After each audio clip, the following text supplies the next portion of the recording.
Good afternoon सभी को, पढ़ने की पावन धरती से आप सभी को प्रणाम। रेलवे ग्रुप डी का आपका एग्जाम समाप्त हो चुका है, ठीक है। तो देख लीजिए 10 फरवरी को आपका जो है मतलब कल आपका रेलवे ग्रुप डी का एग्जाम समाप्त हो चुका है। लगातार 2 महीना 2.5 महीना से आपका चल रहा था। अब यहाँ पे सबके मन में आएगा कि सर आखिर इसका कट ऑफ जो है क्या रहेगा, या फिर इसका एक्सपेक्टेड सेफ स्कोर क्या रहेगा, उसके ऊपर बात करेंगे कैटेगरी के हिसाब से, यूआर का, ओबीसी का, ईडब्ल्यूएस का, एसटी का और एससी का, ठीक है। और आखिर तीसरा नंबर है आंसर की जो है आपका इसका कब तक आने का संभावना है, उसके ऊपर भी हम लोग जो है यहाँ पे बात करने वाले हैं, ठीक है। कि आखिर ग्रुप डी का एग्जाम जब समाप्त हो चुका है तो आंसर की जो है कब देखने को मिलेगा। जनरली अभी रेलवे का जैसा ट्रेंड चल रहा है, रेलवे का चल रहा है, सबसे पहले आंसर की का ही आपका बता देते हैं। देखिए आंसर की का आपका जो है मैक्सिमम चांस है कि यहाँ पे आंसर की अभी जैसे जितना भी एग्जाम रेलवे का चला है, तो अगर एलपी सीबीटी 2 जहाँ पे रहता है तो वो 2 दिन में आपका आंसर की दे देता है। लेकिन सीबीटी 1 का जो पहला एग्जाम रहता है तो लगभग 5 दिन का आपका लगभग गैप रहता है। लेकिन कुछ एक दो ऐसा एग्जाम है जहाँ पे 18 से 19 दिन भी आपका जो है लगा दिया है। लेकिन हम इसका अनुमान पकड़ लेते हैं ना कि लगभग कम से कम इसका 7 दिन का गैप आप ले लीजिए, 7 से 8 दिन का, क्योंकि काफी दिन तक आपका जो है ये चला है तो थोड़ा इसमें फॉर्म का संख्या अधिक है, ठीक है। तो 7 दिन का कम से कम गैप ले लेते हैं। तो यहाँ पे ओवरऑल देख लिया जाए तो पकड़ लीजिए कि 15 से लेके 20 फरवरी के बीच में, 15 से लेके 20 फरवरी का बीच में कभी भी आपका आंसर की आ सकता है, ठीक है। 15 से लेके 20 फरवरी का बीच में कभी भी आपका आंसर की देखने को आपको मिल सकता है। ये तो रहा पहला।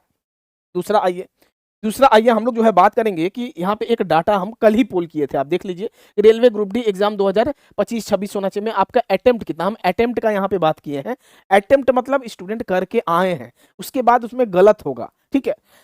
तो यहाँ पे देखिए लगभग यहाँ पे 10,000 से अधिक बच्चे यहाँ पे पोल कर दिए हैं अभी तक। अभी आगे चल के तो और भी हो जाएगा, क्योंकि कल ही हम किए थे, कल जैसे एग्जाम समाप्त हुआ तो रात में हम पोल किए थे। यहाँ पे देखिए 70 से कम नंबर वाले जो करके आए हैं वो 35% बच्चे हैं। 71 से लेके 75 का बीच में 19% बच्चे हैं। 76 से लेके 80 के बीच में आपका 17% बच्चे हैं। और 81 से लेके 85 के करीब में आपका जो है 85 प्लस 29% बच्चे हैं, ठीक है। तो ये आपके सामने जनरल एक डाटा है। लेकिन उसके बाद भी यहाँ पे देखिए, अब आते हैं हम लोग सीधा चलते हैं इसके ऊपर कि आपका expected cut off safe score क्या रहेगा, ठीक है। एक्सपेक्टेड आपका जो है सेफ स्कोर के तौर पे सेफ स्कोर जो है आपका क्या रहेगा। कैटेगरी वाइज अगर हम लोग देख लेते हैं तो हम लोग यहाँ पे यूआर का, ठीक है, उसके बाद ओबीसी का, उसके बाद आपका एससी का, और उसके बाद आपका एसटी का, और उसके बाद आपका ईडब्ल्यूएस का, ठीक है। देख लीजिए यही आपके सामने जो है लगभग इसी के हिसाब से रहने वाला है। इसको हम लोग देख लेते हैं। यूआर का अगर आपका देखिए, और एक बात बता दें, ये आपको किसी जोन में आपका 2-3 नंबर अधिक या किसी जोन में कम, किसी जोन का आपका यूआर का आपका लगभग 75 जा सकता है और किसी में आपका 80 के करीब में जा सकता है। ये हम आपको बता दिए, किसी जोन में 75 के करीब में, किसी का जोन में 80, 75 से 80 का इधर उधर आपका यूआर कैटेगरी का आपका संभावना है, क्योंकि फॉर्म का संख्या बहुत अधिक है, ठीक है। अब आ जाइए आपका ओबीसी का देख लीजिए, तो ओबीसी का आपका 72 से लेके 74 का बीच में आपको जो है देखने को मिल सकता है। उसके बाद आपके सामने एससी का भी आपका 68 से लेके 70 के करीब में आपका, ठीक है। उसके बाद आपका एसटी का, तो एसटी का आपका 65 से लेके आपका जो है 67 के करीब में आपका एसटी का, और ईडब्ल्यूएस का लगभग 68 से लेके 71 तक, ठीक है। दूसरा नंबर बात क्या है, 2 से 3 नंबर आपका ऊपर नीचे भी आपका होगा। कोई कोई जोन में किसी का 2 नंबर अधिक को चल जाए, किसी जोन में 2 नंबर कम भी चल जाए, लेकिन मैक्सिमम जोन में ये एक संभावना है, ठीक है। अभी किस आधार पे बताए हैं, तो स्टूडेंट का अटेम्प्ट के आधार पे बताए हैं। फॉर्म 1 करोड़ फॉर्म भराया था। वैसे पढ़ने वाले 1 करोड़ नहीं रहते हैं, पढ़ने वाले मुश्किल से ग्रुप डी में अगर होंगे तो 3 से 4 लाख या 2 से 3 लाख बच्चे होंगे, लेकिन वैकेंसी कम है, उस आधार पे आपको जो है इस हिसाब से रह सकता है। अब किसी का नेगेटिव कमेंट आएगा, किसी का कुछ भी आएगा, तो भैया ये आपका सच्चाई है। तो पढ़ाई आपको जम के करना पड़ेगा। मैक्सिमम चांस है कि यहाँ से आप 2 से 3 नंबर, अधिक जोन में तो 2 से 3 नंबर कम ही जाने का संभावना है, लेकिन इस टाइप से है, ठीक है। ये रहा। अब देखिए, अब जिनका एएलपी का सीबीटी 1 का एग्जाम है, एएलपी और टेक्नीशियन का एग्जाम है, आप लोग आ जाइए। आपको भी आसानी में हल्का में नहीं लेना है, पढ़ना है जम के। टेक्नीशियन का भी मेरिट दम के भागेगा, एएलपी का भी इस बार पहले से, पिछला वाला से अधिक भागेगा। पहले एकदम कम कम में हो गया था, इस बार आपका वहां भी वैकेंसी कम गया, तो एएलपी में भी आपको अच्छा नंबर लाना पड़ेगा। देखिए ये आपके सामने एएलपी में जो है ये आपका साइंस है। देखिए साइंस, मैथ्स और रीजनिंग सबको ही प्रैक्टिस करके भैया अपना बढ़िया कर लिए हैं। जो असली लड़ाई लड़ेंगे एएलपी सीबीटी 1 में, वो आपका जनरल साइंस आपका 20 नंबर का यहीं पे खेला होगा, और करंट अफेयर्स इस बार आपका हो सके क्या पता कि 10 में 10 नंबर का करंट अफेयर्स पूछ दे, क्योंकि ग्रुप डी में भी सेम यही लिखा हुआ था, और 20 में 20 क्वेश्चन ग्रुप डी में करंट अफेयर्स का पूछ दिया गया है।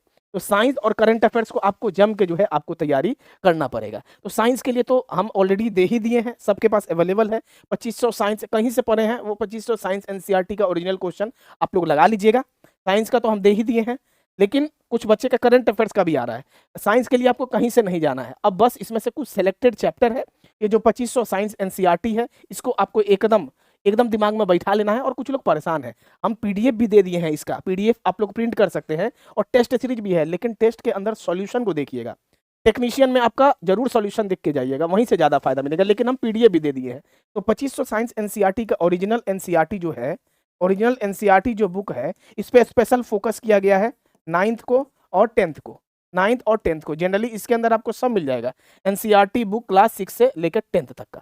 तो ये आपका जो कवर हो जाएगा ना यहाँ से, तो ये आपका यहाँ से कवर हो जाएगा। साइंस आपका कितना नंबर का है, तो एएलपी सीबीटी 1 में, एएलपी सीबीटी 1 में साइंस आपका यहाँ से है तो 20 नंबर का है, 20 मार्क्स का आपका है, ठीक है। तो यहाँ से आपको फायदा बहुत देखने को मिलेगा। हम एग्जाम के बाद क्वेश्चन यहाँ पे मिलवा देंगे कि कितना सारा क्वेश्चन डायरेक्ट आया, क्योंकि सब एनसीईआरटी का लाइन बाय लाइन तैयार किया गया है। दूसरा आ जाइए, दूसरा आपका अगर कहीं आपका ग्रुप डी के जैसा 20 नंबर पूछ दिया है, तो कहीं एएलपी सीबीटी 1 में या टेक्नीशियन में करंट अफेयर्स आपका कहीं आपका 10 नंबर का ना पूछ दे, 10 नंबर का पूछ देगा। और टीसीएस का जैसा अभी पैटर्न है, उसी के आधार पे हम 1400 के करीब में करंट अफेयर्स, वो भी टॉपिक वाइज टेस्ट फॉर्मेट में अवेलेबल करवा दिए हैं। उसको एकदम याद कर जाना है, उसका सॉल्यूशन को देखना है, ठीक है। जनवरी से लेके और अभी तक का 1 साल का आपका है, और हर एक एग्जाम में होगा 100% टीसीएस का न्यू पैटर्न पे आपका है। एएलपी में तो काम आएगा ही आएगा, एएलपी सीबीटी 1 में, और ये आपका टेक्नीशियन में भी आपका काम आ जाएगा। तो दोनों एग्जाम आपका कवर हो जाएगा, 1400 के करीब में करंट अफेयर्स है, ठीक है। यहीं से आपका साइंस और करंट अफेयर्स आपका खेला होगा। जो लोग पुराने बच्चे हैं वो लोग जानते हैं कहाँ पे मिलेगा, तो हमारे एमजी क्लासेस ऐप को गूगल प्ले स्टोर से आप डाउनलोड कर लीजिए ऐप को, या फिर आप हमें ऐप के अंदर मिल जाएगा आपको, या फिर आप हमें 7488209501 पे व्हाट्सअप करके ऐप का लिंक ले सकते हैं, वहाँ पे आपको सब कुछ मिल जाएगा, ठीक है। बाकी एक चीज़ है यहाँ पे, सीसीए वाले, अगर कोई सीसीए का स्टूडेंट होंगे तो आप लोग कमेंट कीजिएगा कि सीसीए के ऊपर जो है अलग से जो है हम वीडियो एक बना देंगे सीसीए का सेफ स्कोर के ऊपर। और आपका कितना अटेम्प्ट है, जो लोग वीडियो बाद में देख रहे हैं, आप लोग भी अपना अटेम्प्ट को कमेंट कर दीजिएगा कि ग्रुप डी में आपका कितना अटेम्प्ट है। वीडियो को आप लोग शेयर कर दीजिएगा, हमें पता है किसी को यहाँ से नाराजगी लगेगा, लेकिन जो सच्चाई है वो आपको हम यहाँ पे वीडियो में दिखाए हैं। धन्यवाद सभी को।